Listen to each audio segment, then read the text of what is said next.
नमस्कार दोस्तों, स्वागत है आप सभी का अपने YouTube channel mission NCERT for RPSC पर। दोस्तों, आज हम आपके लिए लाए हैं राजस्थान कला संस्कृति इतिहास से रिलेटेड जो भी टॉपिक हमारे सिलेबस में शामिल हैं उनसे रिलेटेड हम सारे क्वेश्चंस को मिक्स करके लाए हैं। तो आप इनको ध्यान से देखिएगा, एक तरीके से आपका क्या है, टेस्ट है। ठीक है, आप लास्ट में कॉमेंट बॉक्स में हमें ज़रूर बताइएगा कि आपके कितने क्वेश्चन ऑफ आंसर सही होते हैं इसमें। ठीक है, तो चलिए हम स्टार्ट करते हैं। हमारा आज का क्वेश्चन नंबर फर्स्ट देखिए। हमारा क्वेश्चन नंबर फर्स्ट है कि वीर विनोद पुस्तक के रचयिता कौन थे। और एक बात फ्रेंड्स, हम बीच बीच में आपको इनके बारे में थोड़ा डिटेल से भी बताने की कोशिश करेंगे, मतलब आसपास के इंपॉर्टेंट एक दो फैक्ट। तो ये जैसे 30-40 क्वेश्चन है तो वो 50-60 क्वेश्चन हो जाएंगे आपके। ठीक है, तो हम चलिए स्टार्ट करते हैं कि वीर विनोद पुस्तक के रचयिता कौन थे। ऑप्शन देखते हैं, सूर्यमल मिश्रण, श्यामल दास, गोविंद दानदेथा, कन्हैयालाल सेठिया। तो इसका सही जवाब क्या हो जाएगा, श्यामल दास। श्यामल दास कौन थे, वीर विनोद पुस्तक के रचयिता थे। अब हम देख लेते हैं कि जो श्यामल दास थे वो किसके शासनकाल में थे। शंभू सिंह, मेवाड़ के महाराणा कौन थे, शंभू सिंह थे। और इनके पुत्र कौन थे, सज्जन सिंह। इनके काल में कौन थे, श्यामल दास जी थे। और इनकी पुस्तक का नाम है वीर विनोद। और एक बात हम आपको बता देते हैं कि जो ये वीर विनोद पुस्तक है, वीर विनोद में क्या है, वीर विनोद में मेवाड़ का इतिहास ही वर्णित किया है। किसने, श्यामल दास ने। अब हम आगे बढ़ते हैं। देखिए हमारा नेक्स्ट क्वेश्चन है कि राणा पूंजा किस राजा का सेनापति था। ऑप्शन देखते हैं, राणा सांगा का, राणा कुंभा का, राणा प्रताप का, या फिर पृथ्वीराज चौहान का। तो इसका सही जवाब हो जाएगा महाराणा प्रताप का। तो हम देखें कि 1576 को क्या हुआ था, 18 जून 1576 को हुआ था हल्दी घाटी का युद्ध। किस किस के बीच हुआ था, महाराणा प्रताप अकबर के बीच हुआ था। तो इसमें जो है हल्दी घाटी के युद्ध में भी राणा पूंजा ने किसकी सहायता की थी, महाराणा प्रताप की। ये भीलों के नेता थे, इन्होंने कहा था कि हम पूरी भील सेना आपका साथ देंगे इस पूरे युद्ध में। और जो छापामार पद्धति थी उसमें भी इन्होंने महाराणा प्रताप की बहुत सहायता की। तो चलिए हम आगे और देखते हैं। नेक्स्ट क्वेश्चन है हमारा कि कृष्ण मृग किस अभ्यारण्य में पाए जाते हैं। तो कृष्ण मृग की बात करते हैं तो ऑप्शन देखते हैं कि सीता माता अभ्यारण्य में, रणथंभौर में, सरिस्का में, या फिर ताल छापर में। तो इसका सही जवाब क्या हो जाएगा, जो कृष्ण मृग हैं वो ताल छापर में पाए जाते हैं। ये हमने आपको थोड़ा सा ट्रिक से भी याद करवाई थी लास्ट वीडियोज़ में।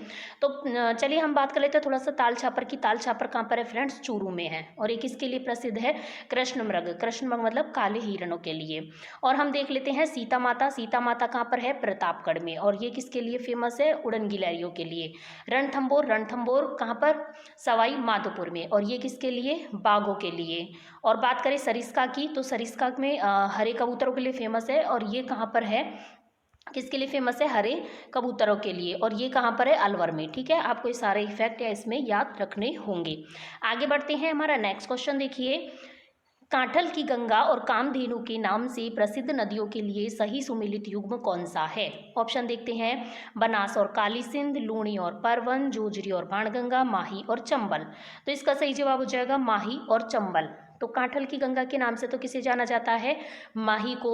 और कामधेनु के नाम से किसे जाना जाता है, चंबल को। अब हम देख लेते हैं माही नदी के बारे में। तो माही का जो उद्गम होता है वो भी एमपी से होता है, चंबल का भी एमपी से होता है। लेकिन एमपी में कहाँ कहाँ से होता है, माही नदी का देखें तो एमपी में कहाँ से होता है, मेहद झील से। इसको याद करने की बहुत अच्छी ट्रिक है, मैं से माही और मैं से मेहद। ठीक है, और चंबल की यदि हम बात करें तो चंबल में भी विंध्याचल पर्वतमाला से होता है, दोनों का एमपी में। और इसका एमपी में विंध्याचल पर्वतमाला में जनापाव की पहाड़ियों से होता है। किसका, चंबल नदी का। ठीक है, चलिए हम आगे बढ़ते हैं। हमारा नेक्स्ट क्वेश्चन है कि नाथद्वारा में श्रीनाथ जी की मूर्ति को किसने प्रतिस्थापित कराया था। बहुत इंपॉर्टेंट है, महाराणा राज सिंह ने, महाराणा प्रताप ने, महाराणा सांगा ने, या फिर महाराणा कुंभा ने। तो इसका सही जवाब हो जाएगा महाराणा राज सिंह ने। इसको हम थोड़ा सा ट्रिक से याद करें तो श्रीनाथ जी, भगवान जी की मूर्ति को कौन प्रतिस्थापित करवा सकता है, जिसका राज होगा। ठीक है, हम थोड़ा सा ऐसे ट्रिक से याद कर सकते हैं।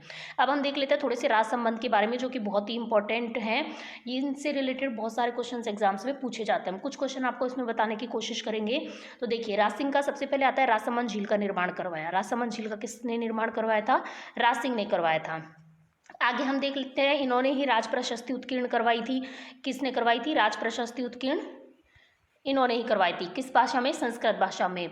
25 शिलालेखों पर लगभग करवाई थी। और किसके द्वारा, रणछोड़ भट्ट ने इसको उत्कीर्ण करी थी। ठीक है, आपको ये भी याद रखना है किसने करी थी, रणछोड़ भट्ट ने। और हम देख लेते हैं कि कांकरोली में द्वारिकाधीश जी का मंदिर भी इन्होंने ही बनवाया था। कांकरोली भी वहीं पड़ता है, नाथद्वारा के पास ही। तो कांकरोली में द्वारिकाधीश जी का मंदिर बनवाया था। और यदि हम बात करें सिंघाड़ राजस्थान राजसंबंध, ये जो है नाथद्वारा में श्रीनाथ जी की मूर्ति को स्थापित करवाया। सिंघाड़ में लगभग इन्होंने श्रीनाथ जी की मूर्ति को स्थापित करवाया, या फिर नाथद्वारा में इन्होंने श्रीनाथ जी की मूर्ति को स्थापित करवाया। ये 4-5 फैक्ट इनसे पूछे जाते हैं। आगे देखते हैं। 30 मार्च 1949 को स्थापित वृहद राजस्थान के प्रथम प्रधानमंत्री कौन थे? किसके? वृहद राजस्थान के।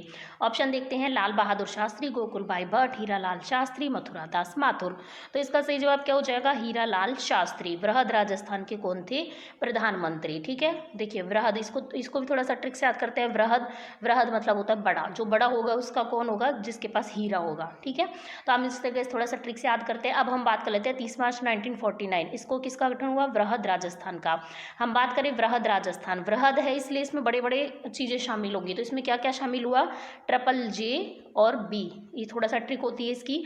जे से जयपुर, जे से जैसलमेर, जे से जोधपुर और बी से बीकानेर। तो ये सब इसमें क्या हुए थे? शामिल हुए थे।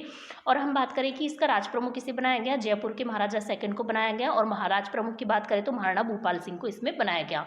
और इसके उद्घाटनकर्ता कौन थे? ये भी पूछा जाता है, उद्घाटनकर्ता भी। और इसके उद्घाटनकर्ता कौन थे? सरदार वल्लभ भाई पटेल थे। आगे हम बात करते हैं। निम्न में से किस जिले से चंबल नदी नहीं गुजरती है? ऑप्शन देखते हैं। चित्तौड़गढ़, कोटा, झालावाड़, धौलपुर। तो इसका सही जवाब क्या हो जाएगा? झालावाड़ है। झालावाड़ से चंबल नदी नहीं गुजरती है। बाकी हम चंबल नदी का यदि प्रवाह क्षेत्र देखें, अभी हमने इसका उद्गम क्षेत्र तो देख लिया था एमपी में जनाब पाव की पहाड़ी से। अब हम इसका प्रवाह क्षेत्र देखते हैं। तो 6 जिलों से कुल मिलाकर ही गुजरती है लगभग। तो इसको हम ट्रिक से याद करते हैं। तो इसकी ट्रिक होती है बांस को चिक दो। ठीक है, बांस को ची का दो मतलब बांस को चिक दो। ठीक है, तो मतलब इसकी जो कहाँ से जाती है? चित्तौड़गढ़, कोटा, बूंदी, सवाई माधोपुर, करौली, धौलपुर। ये तो एक क्रम से है। और इस ट्रिक से देखें तो देखिए बांस आ रहा है तो बै आ रहा है तो बूंदी हो जाएगा, सै से सवाई माधोपुर, कैसे करौली, ची से चित्तौड़गढ़, और का से कोटा, और ध से धौलपुर। ये हो जाएगा। और यदि हम इनको क्रम से, हमसे क्रम भी पूछ सकता है, तो सबसे पहले चित्तौड़गढ़ में एंट्री होती है इसकी। चित्तौड़गढ़ के बाद ये जाती है कोटा में, कोटा के बाद बूंदी में, बूंदी के बाद सवाई माधोपुर में, सवाई माधोपुर के बाद करौली में, करौली के बाद धौलपुर में। इसके बाद ये यूपी में इटावा के समीप कहाँ पे मिल जाती है? यमुना नदी में मिल जाती है। आगे हम बढ़ते हैं। हमारा नेक्स्ट क्वेश्चन देखिए। महर्षि दयानंद का स्वर्गवास निम्न में से किस स्थान पर हुआ था? जयपुर में, अलवर में, अजमेर में, या फिर जोधपुर में? तो इसका सही जवाब हो जाएगा अजमेर में। और किसने दी थी इनको जहर दिया था इनको? नन्ही जान नामक महिला ने इनको जहर देकर मार दिया था। ठीक है, और हम बात करें इनके बारे में तो ये किसके शासनकाल में आए थे? ये थे जसवंत सिंह सेकंड के शासनकाल में आए थे। ठीक है, और जसवंत सिंह सेकंड के ही दरबार में इनको नन्ही जान नामक महिला ने जहर देकर मार दिया था। इन्हीं के दरबार में नन्ही जान ने जहर देकर मारा था। और इनसे इम्पोर्टेंट एक बात क्या है? महर्षि दयानंद सरस्वती जी से इन्होंने किसकी स्थापना की थी? परोपकारिणी सभा की स्थापना की थी। परोपकारिणी मतलब सबका परोपकार करने वाले। सरस्वती आएगी इसमें, महर्षि दयानंद सरस्वती। थोड़ा सा ट्रिक से याद करवा रही हूँ कि सरस्वती का मतलब सर्व का परोपकार करती है सरस्वती माता। तो परोपकारिणी सभा की स्थापना हुई थी। और कब करी थी इन्होंने? 1883 में। 1800 आपको कमेंट बॉक्स में बताने के 1883 में और किस चीज़ की स्थापना हुई थी। ठीक है, बहुत ही इंपॉर्टेंट है, वो भी हमेशा पूछा जाता है। तो चलिए आगे बढ़ते हैं। हमारा नेक्स्ट क्वेश्चन देखिए। निम्न में से किसने माउंट आबू के राजस्थान में विलय में महत्वपूर्ण योगदान दिया? हीरालाल शास्त्री ने, सिद्धराज टड्ढा ने, गोकुल भाई भट्ट ने, या फिर विश्व मोहन भट्ट ने? तो इसका सही जवाब हो जाएगा गोकुल भाई भट्ट ने माउंट आबू के राजस्थान में विलय में महत्वपूर्ण योगदान दिया था। आगे हम बढ़ते हैं। देखिए हमारा नेक्स्ट क्वेश्चन देखिए कि राजस्थान का जलियांवाला बाग के नाम से प्रसिद्ध मानगढ़ धाम किस जिले में स्थित है? उदयपुर में, बांसवाड़ा में, बीकानेर में, जोधपुर में? तो इसका सही जवाब हो जाएगा बांसवाड़ा में स्थित है। और बांसवाड़ा की बात करें तो हमने आपको भी कुछ दिन पहले बताया था त्रिपुरा सुंदरी का मंदिर, लास्ट वीडियो में आया त्रिपुरा सुंदरी का मंदिर, काफ़ी बार पूछा जाता है। त्रिपुरा सुंदरी का मंदिर कहाँ पर है? बांसवाड़ा में। और बांसवाड़ा की बात करें तो बांसवाड़ा में कौन सी प्रकार की मिट्टी पाई जाती है?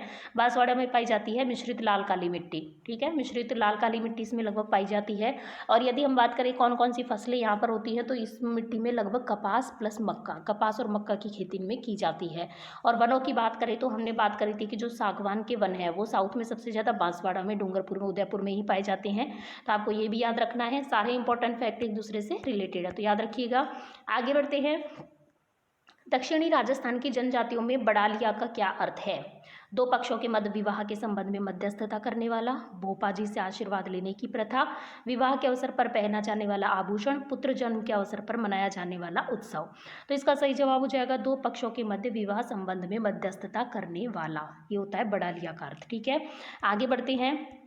नेक्स्ट हमारा क्वेश्चन है, सवाई जयसिंह द्वारा निर्मित वेधशालाएं या फिर जंतर मंतर जिसको कहते हैं, निम्न में से किस शहर में नहीं है? दिल्ली में, मथुरा में, उज्जैन में या फिर भोपाल में? तो भोपाल में नहीं है। हम आपको बता देते हैं सवाई जयसिंह के बारे में। सवाई जयसिंह ने 5 वेधशालाओं का निर्माण करवाया था। कहाँ कहाँ पर करवाया था आपको वो याद रखना है, क्योंकि काफ़ी बार पूछा जा चुका है।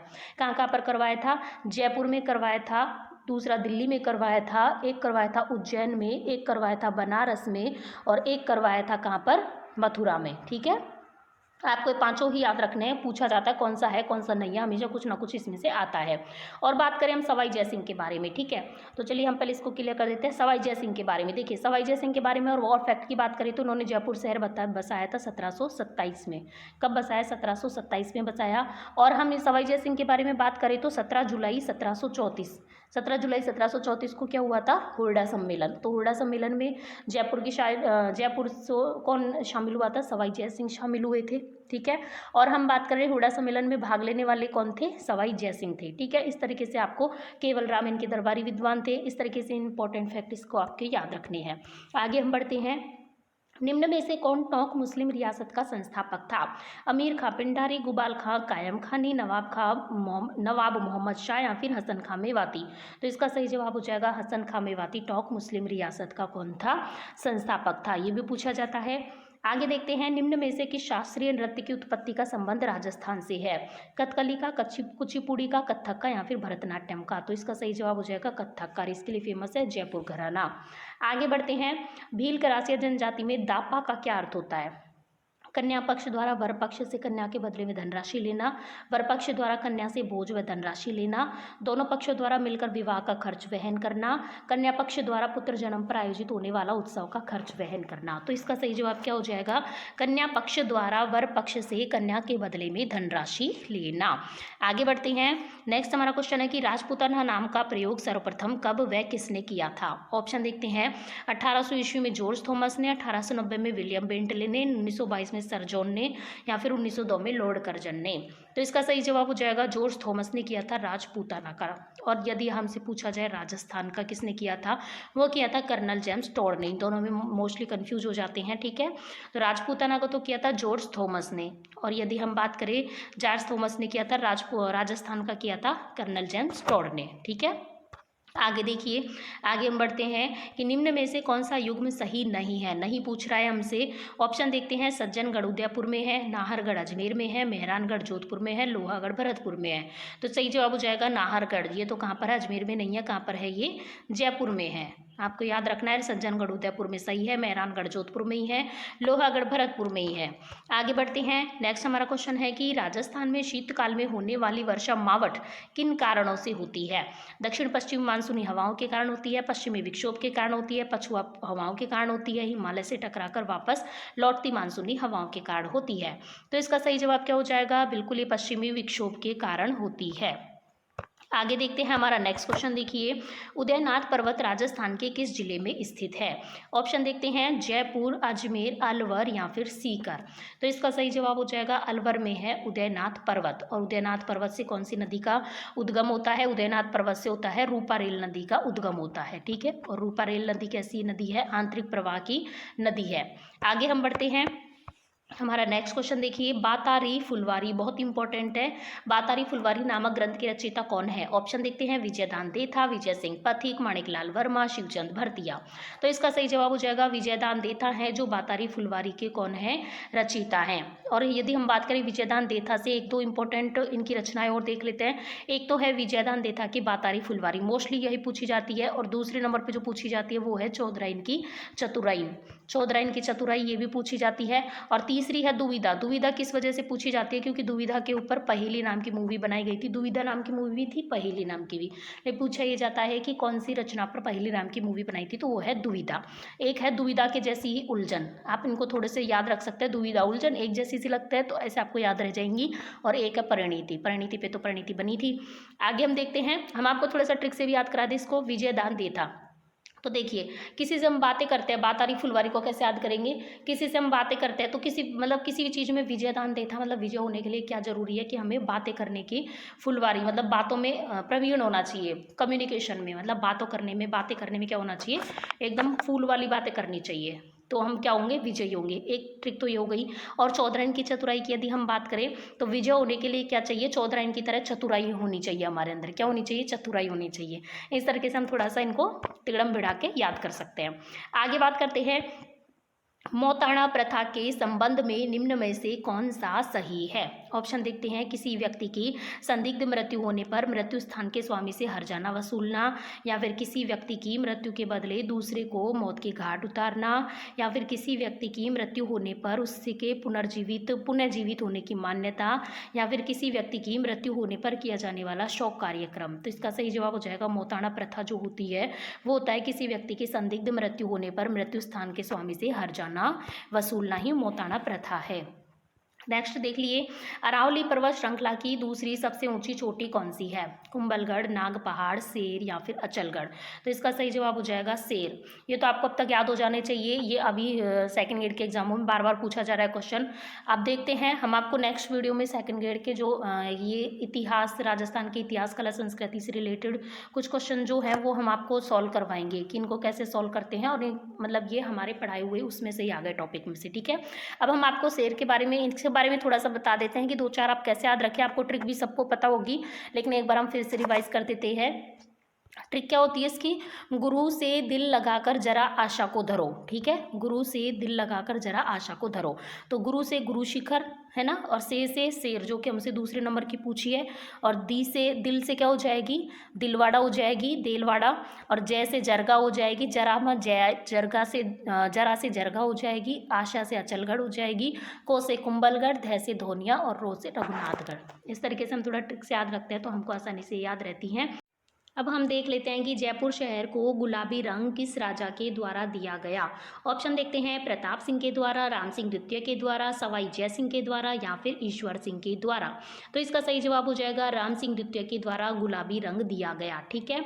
आगे हम देखते हैं, आप थोड़ा सा ट्रिक से याद करेंगे तो गुलाबी रंग जो हमारा राजस्थान का खूबसूरत सा गुलाबी रंग दिखता है वो किसने दिया, भगवान राम ने दिया, तो राम सिंह आ जाएगा आपको याद।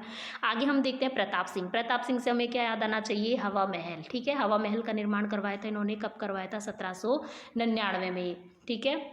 आगे हम देखते हैं सवाई जय सिंह, सवाई जय सिंह ने जयपुर शहर बसाया था, कब बसाया था, 1727 में, और इन्होंने 17 जुलाई 1734 को हुरडा सम्मेलन में भाग लिया था। और इनसे इंपॉर्टेंट फैक्ट क्या है कि इन्होंने 5 वेधशालाओं का निर्माण करवाया था, जैसा कि अभी हमने आपको ऊपर बताया है। वो कहाँ कहाँ पर है फ्रेंड्स, जयपुर, दिल्ली, उज्जैन, बनारस, मथुरा। आपको याद रखना है, जयपुर, दिल्ली, उज्जैन, बनारस, मथुरा, 3-4 बार रिपीट करेंगे आपको याद हो जाएगा। आगे हम देखते हैं ईश्वरी सिंह, ईश्वर सिंह से हमको क्या याद आना चाहिए कि इन्होंने ईसर लाट का निर्माण करवाया, ठीक है। ईसर लाट को बनवाया, और ईसर लाट को ही हम कहते हैं सरगासुली, सरगासुली के नाम से भी इसको पूछा जाता है। आगे देखिए, हमारा नेक्स्ट क्वेश्चन है कि राजस्थान के किन जिलों के पुलिस अधिकारियों को कार्यपालक मजिस्ट्रेट शक्तियां प्राप्त है। ऑप्शन देखते हैं, जयपुर व कोटा, जयपुर व जोधपुर, जयपुर व अजमेर या फिर केवल जयपुर। तो इसका सही जवाब हो जाएगा जयपुर व जोधपुर है, जहां के मजिस्ट्रेटों को, पुलिस अधिकारियों को कार्यपालक मजिस्ट्रेट की शक्तियां प्राप्त है, ठीक है। आप हमें कमेंट बॉक्स में बताइए कि जयपुर और जोधपुर के शुभंकर कौन कौन से हैं। जयपुर के शुभंकर का क्या नाम होता है और जोधपुर के शुभंकर का क्या नाम है। ये राजस्थान के प्रतीकों में आते हैं, प्रतीक चिन्हों में, तो इंपॉर्टेंट है आपके रीड के लिए, तो बहुत ज़्यादा इंपॉर्टेंट है। आप हमें कमेंट बॉक्स में बताइएगा। आगे हम बढ़ते हैं, हमारा नेक्स्ट क्वेश्चन है कि निम्न में से किस जिले में कोई राष्ट्रीय उद्यान नहीं है। ऑप्शन देखते हैं, गंगानगर, सवाई माधोपुर, भरतपुर या फिर चित्तौड़गढ़। तो इसका सही जवाब क्या हो जाएगा, गंगानगर में कोई राष्ट्रीय उद्यान नहीं है।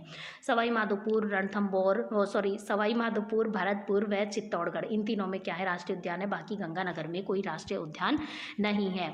आगे बढ़ते हैं, निम्न में से किस स्थान पर इतिहास में जौहर का उल्लेख नहीं पाया जाता है? ये नहीं कि पूछ रहा है। ऑप्शन देखते हैं, गागरोन, जालोर, रणथंभौर या फिर सिरोही। तो इसका सही जवाब हो जाएगा सिरोही में जौहर का उल्लेख नहीं मिलता है, बाकी गागरोन, जालोर और रणथंभौर में जौहर का उल्लेख पाया जाता है। ऑप्शन देखते हैं, आगे का क्वेश्चन देखते हैं, निम्न में से किसने राजस्थान की बहरूपिया कला को विदेशों में प्रदर्शित किया? जानकी लाल ने, देवीलाल परवार ने, पुरुषोत्तम जी ने या फिर उदय शंकर ने? तो इसका सही जवाब हो जाएगा, जो बहरूपिया कला को विदेशों में प्रदर्शित किया था वो कौन थे? जानकी लाल जी। तो जानकी लाल हो जाएगा। आगे हम बढ़ते हैं। नेक्स्ट हमारा क्वेश्चन है कि पर्यटन की दृष्टि से स्वर्णिम त्रिभुज मतलब कि गोल्डन ट्रायंगल किसे कहा जाता है? बहुत इंपॉर्टेंट, हमने पर्यटन वाले टॉपिक में आपको बताए भी थे सारे त्रिकोण, मरु त्रिकोण, स्वर्णिम त्रिकोण वगैरह। ऑप्शन देख लेते हैं एक बार, देखिए, जोधपुर जैसलमेर, उदयपुर को, जयपुर जोधपुर उदयपुर को, जयपुर आगरा दिल्ली को या फिर जयपुर आगरा सवाई माधोपुर को? तो ये हो जाएगा जयपुर आगरा दिल्ली को। ठीक है, जैसे दिल्ली यहाँ पर ऊंचाई में, यहाँ पर जैसे मैप में देखें हम इंडिया के मैप में, तो दिल्ली लगभग यहाँ पर, जयपुर लगभग यहाँ पर और आगरा लगभग यहाँ पर। तो ये स्वर्णिम त्रिकोण है। मरु त्रिकोण में कौन कौन से हैं? मरु त्रिकोण में है, आप बताइए। मरु त्रिकोण में अभी हमने आपको बताया था पर्यटन वाले टॉपिक में, एक जैसलमेर है, एक जोधपुर है, एक बीकानेर है। ठीक है, इस तरीके से आपको सारे त्रिकोण हमने बहुत ही अच्छे से उसमें डिटेल से समझाए थे। आगे देखते हैं कि हल्दी घाटी और खानवा से संबंधित जिलों का क्रमशः सही युग्म कौन सा है? ऑप्शन देखते हैं, उदयपुर व धौलपुर, राजसमंद व करौली, चित्तौड़गढ़ व धौलपुर, राजसमंद व भरतपुर। तो बिल्कुल राजसमंद में तो है हल्दी घाटी, और खानवा की बात करें तो भरतपुर, ये संबंधित इससे जिले हैं। हम बात कर लेते हैं एक बार, आपको थोड़ा सा याद दिलाते हैं कि हल्दी घाटी का युद्ध कब हुआ था। हल्दी घाटी का युद्ध हुआ था 18 जून 1576। ठीक है, और किस किस के मध्य हुआ था? प्रताप, महाराणा प्रताप वर्सेस अकबर।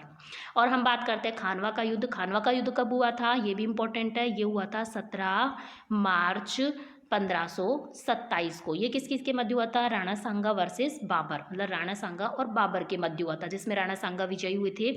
आगे हम देखते हैं, हमारा नेक्स्ट क्वेश्चन है कि 1857 के स्वतंत्रता संग्राम का राजपूताना में आरंभ कहाँ से हुआ था? नसीराबाद से, अजमेर से, अरिनपुरा से या फिर आहुआ से? तो नसीराबाद छावनी से यहाँ पर प्रारंभ हुआ था। और कब हुआ था? नसीराबाद से 28 मई 1857। ठीक है, 28 मई 1857 को नसीराबाद से राजस्थान में प्रारंभ हुआ था। वैसे कहाँ से हुआ था? मेरठ से हुआ था। आगे देखते हैं कि राणा कुंभा द्वारा निर्मित अचलगढ़ का किला किस स्थान पर स्थित है? पाली में, आहोर में, सिवाना में या फिर माउंट आबू में? तो सही जवाब है माउंट आबू, या फिर आपको पूछा जा सकता है ऑप्शन में सिरोही में, तो सिरोही ऑप्शन सही हो जाएगा। ठीक है, सिरोही आएगा तो सिरोही भी सही है। आगे बढ़ते हैं, हमारा नेक्स्ट क्वेश्चन देखिए, निम्न में से कौन सी भू राजस्व व्यवस्था राजा टोडरमल से संबंधित है? बटाई, जरीब, जब्ती या फिर कनकट? तो इसका सही जवाब हो जाएगा जब्ती है, जो राजा टोडरमल से संबंधित है। आगे बढ़ते हैं कि सागरमल गोपा, बहुत इंपॉर्टेंट है, सागरमल गोपा का संबंध किस रियासत से है? बीकानेर से, जैसलमेर से, उदयपुर से या फिर किशनगढ़ से? तो बिल्कुल जैसलमेर रियासत से सागरमल गोपा संबंधित है। और इनकी 3 जो प्रसिद्ध रचनाएं हैं वो भी हम आपको बता देते हैं, उनके लिए भी क्वेश्चन पूछा जाता है। एक तो है जैसलमेर से रिलेटेड ही, जैसलमेर के गुंडाराज। ठीक है, जैसलमेर का गुंडाराज हो जाएगी। दूसरी यदि हम बात करें, दूसरी कौन सी है? दूसरी की बात करें तो दूसरी है रघुनाथ सिंह का मुकदमा। ठीक है, दूसरी है रघुनाथ सिंह का मुकदमा। और यदि हम इनकी तीसरी रचना की बात करें तो तीसरी रचना है आज़ादी के दीवाने। ये भी आपको याद रखनी है, आज़ादी के दीवाने।